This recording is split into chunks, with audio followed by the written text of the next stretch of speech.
PM Shri പദ്ധതി. PM Shri പദ്ധതിക്ക് സാധാരണക്കാരന്റെ മക്കൾ പഠിക്കുന്ന സ്കൂളുകളിൽ 1.5 കോടി 2 കോടി രൂപ സ്കൂളിന് കിട്ടേണ്ടതാണ്. അവിടുത്തെ സൗകര്യങ്ങളൊക്കെ മെച്ചപ്പെടുത്തേണ്ടതാണ്. അത് ഈ ഒരു പിടിവാശി കാരണം മന്ത്രിസഭയിൽ തന്നെ 4 അഭിപ്രായമില്ലേ? ഏതെങ്കിലും ഒരു സംസ്ഥാനത്ത് ഒരു മന്ത്രി, വിദ്യാഭ്യാസ മന്ത്രി അങ്ങോട്ട് ഒപ്പിടാൻ പോയിട്ട് മറ്റൊരു ഘടകകക്ഷി കണ്ണുരുട്ടി എന്ന് പറഞ്ഞിട്ട് അതിൽ നിന്ന് പിന്മാറിയ ചരിത്രമുണ്ടോ? അപ്പോൾ ഇത്രത്തോളം സങ്കുചിതമായ രാഷ്ട്രീയ നിലപാടുകൾ സ്വീകരിച്ച ഒരു ജനതയെ തന്നെ പിന്നോട്ടടിക്കുന്ന ഭരണ സംവിധാനത്തിനെതിരായുള്ള ഒരു പോരാട്ടം കൂടിയാണിത്.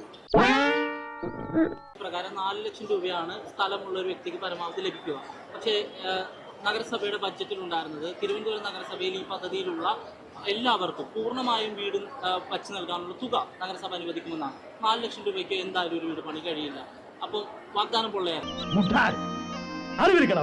അങ്ങനെയാണല്ലോ നേരത്തെ ചെയ്തുകൊണ്ടിരുന്നത്. ഞങ്ങൾ പറഞ്ഞത് PMAOയിൽ, ഞങ്ങൾ എപ്പോഴും പറഞ്ഞിട്ടുള്ളത് PMAOയിൽ പ്രഖ്യാപിച്ചിട്ടുള്ള, അതാണ് അർത്ഥശങ്കയ്ക്ക് വിടയില്ലാത്ത ഞാനിത് തറപ്പിച്ച് പറഞ്ഞത്. PMAOI പദ്ധതിയിൽ എത്രയാണോ പ്രഖ്യാപിച്ചിട്ടുള്ള ആ തുക കൊടുക്കും. ആ തുക ഞങ്ങൾ കൊടുക്കും.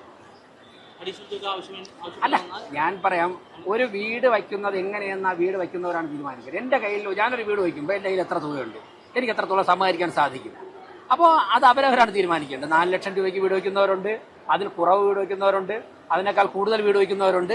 ഞങ്ങൾക്ക് നൽകാൻ സാധിക്കുന്നത് PMAOയിൽ നൽകിയ തുകയാണ് ഞങ്ങൾ നൽകാൻ തീരുമാനിച്ചത്. ഞാൻ ചോദിക്കട്ടെ, കേരളത്തിൽ എത്ര പഞ്ചായത്തുണ്ട്, എത്ര മുനിസിപ്പാലിറ്റി ഉണ്ട്, എത്ര കോർപ്പറേഷൻ ഉണ്ട്?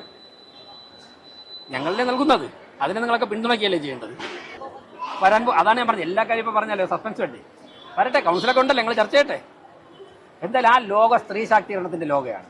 ഇങ്ങനെയൊക്കെ പിടിവാശി പിടിച്ചൊരു ജനതയെ പിന്നോട്ടടിക്കുക എങ്ങനെ ചെയ്യാൻ പറ്റും? പണമുണ്ട്, ചർച്ച ചെയ്യേണ്ട വിഷയം അതാണ്.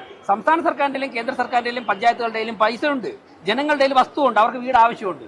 പക്ഷെ ഒരു പൊളിറ്റിക്കൽ ഡിസിഷൻ എടുക്കാൻ താമസിക്കുന്നതിൽ 6-7 വർഷം കൊണ്ട് ജനങ്ങൾ ഇങ്ങനെ പാവങ്ങൾ നടക്കുകയില്ലേ? അതിന് ഞങ്ങളൊരു പരിഹാരം കണ്ടെത്തണം. ഇതാണ് തിരുവനന്തപുരം കോർപ്പറേഷൻ ഭരണസമിതിയുടെ നയം.